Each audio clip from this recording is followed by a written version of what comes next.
तो दोस्तों आज से लगभग 4 से 5 दिन पहले की बात है। खबर निकल के सामने आई थी कि बांग्लादेश चाहता है कि भारत जो उसको कपास निर्यात करता है उसकी मात्रा को भारत बढ़ा दे और ज्यादा से ज्यादा मात्रा में बांग्लादेश भारत से कपास को खरीदे। पर दोस्तों बांग्लादेश की इस रिक्वेस्ट के ऊपर भारत सरकार की तरफ से कोई जवाब नहीं दिया गया। दरअसल दोस्तों बांग्लादेश हमसे इतना ज्यादा कपास इसलिए खरीदना चाहता है क्योंकि इस कपास के कपड़ों को बनाकर बांग्लादेश बहुत ही हाई रेट पर अमेरिका के अंदर सेल करता है और एक प्रकार से अमेरिका का जो कपड़ों का मार्केट है वो बांग्लादेश के अंडर में ही आता है। अब कपड़े बनाने के लिए जो बांग्लादेश है वो कपास को चीन के सिंजियांग प्रांत से लाता था, परंतु अमेरिका ने बांग्लादेश से साफ साफ कह दिया कि यदि आपको हमारे यहाँ पर कपड़े बेचने हैं तो जो सिंजियांग प्रांत से आप कपास लाते हो वो आपको प्रतिबंधित करना पड़ेगा। और इसी कारण से बांग्लादेश चाहता था कि भारत से ज्यादा कपास का इंपोर्ट करके इनसे कपड़ों को बनाकर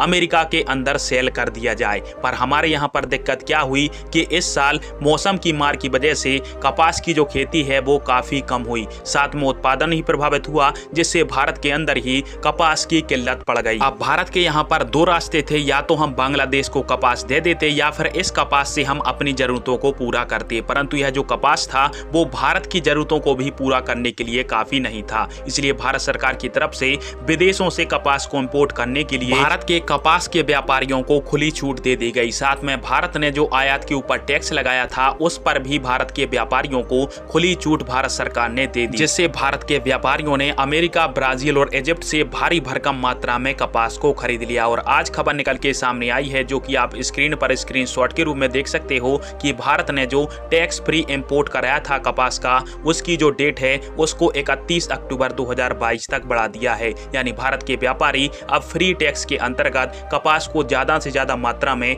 आसानी से खरीद पाएंगे। और फिर भारत के अंदर इस कपास के माध्यम से कपड़ों को बनाकर न सिर्फ भारत के ही अंदर बल्कि दुनिया के कई सारे देशों जैसे कि अमेरिका से लेकर यूरोप तक भारत के मेड इन इंडिया कपड़ों को बेचा जाएगा, जिससे भारत को डबल मुनाफा होगा। क्योंकि यूरोप और अमेरिका समेत जो देश हैं वहां की जनता रेडीमेड कपड़ों को काफी ज्यादा पसंद करती है, और एक बार यूरोप से लेकर अमेरिका तक भारत इनके मार्केट में घुस गया तो भारत को डबल मुनाफा होगा। खैर आप सभी के इस टॉपिक पर क्या राय है, और भारत ने जो सबसे पहले अपना हित देखा है वो क्या सही किया भारत ने? कमेंट बॉक्स में पीरा अवश्य दीजिएगा। वीडियो देखने के लिए धन्यवाद। जय हिंद, वंदे मातरम।